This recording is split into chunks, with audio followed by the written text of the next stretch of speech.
Global star Ram Charan హీరోగా నటిస్తున్న భారీ బడ్జెట్ చిత్రం గేమ్ చేంజర్. ఆచార్య ఫ్లాప్ తర్వాత రామ్ చరణ్, భారతీయుడు 2 డిజాస్టర్ తర్వాత శంకర్ కలిసి వస్తున్న సినిమా గేమ్ చేంజర్. భారీ అంచనాల నడుమ 2025లో విడుదలవుతున్న పాన్ ఇండియా మూవీ. ఈ చిత్రం తెలుగు, తమిళ, హిందీ భాషల్లో సంక్రాంతి సందర్భంగా జనవరి 10న విడుదలవుతోంది. విడుదల తేదీ దగ్గరవుతున్న కొద్దీ సినిమాపై అంచనాలు రోజురోజుకు పెరిగిపోతున్నాయి.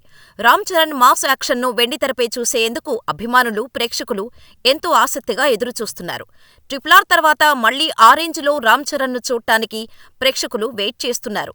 ఒక పక్క దేవర సినిమాతో రాజమౌళి ఎఫెక్టును తారక్ దాటేశాడు. అయితే ఈ సినిమాతో చరణ్ కూడా మళ్లీ సక్సెస్ బాటలోకి వస్తాడని ఆశిస్తున్నారు. కాగా ఈ సినిమాలోని ఓ 2 బ్లాకుల గురించి ఇండస్ట్రీ సర్కిల్స్లో జోరుగా ప్రచారం జరుగుతోంది. మొత్తం 2 గంటల 50 నిమిషాల రన్ టైంతో వస్తున్న గేమ్ చేంజర్లో ఇంటర్వెల్ బ్లాక్ సినిమాకే హైలైట్గా నిలుస్తుందట.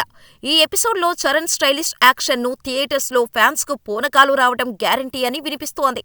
అలాగే క్లైమాక్స్లో వచ్చే ట్విస్ట్కు ఆడియన్స్ షాక్ అవ్వడం పక్కా అని, ఈ 2 ఎపిసోడ్స్ని సినిమాను ఓ రేంజ్లో నిలబెడతాయని గట్టిగా వినిపిస్తోంది. ఈ ప్రచారం ఎంతవరకు నిజమనేది మరికొద్ది రోజుల్లో తేలుతుంది. ఇదే నిజమైతే పాన్ ఇండియా రేంజ్లో తెలుగు సినిమాకు మరో భారీ బ్లాక్ బస్టర్ నమోదవుతుంది. ఇదిలా ఉండగా గేమ్ చేంజర్ సినిమాను తమిళంలో ఎన్వీసీ ఆదిత్యరామ్ మూవీస్ విడుదల చేస్తుండగా, హిందీలో ఏఏ ఫిలిమ్స్ అనిల్ తడాని విడుదల చేస్తున్నారు. డిసెంబర్ 21న యూఎస్లోని డల్లాస్లో చరిష్మా డ్రీమ్స్ రాజేష్ కల్లేపల్లి ఆధ్వర్యంలో గ్రాండ్ ప్రీ రిలీజ్ ఈవెంట్ను నిర్వహించనున్నారు.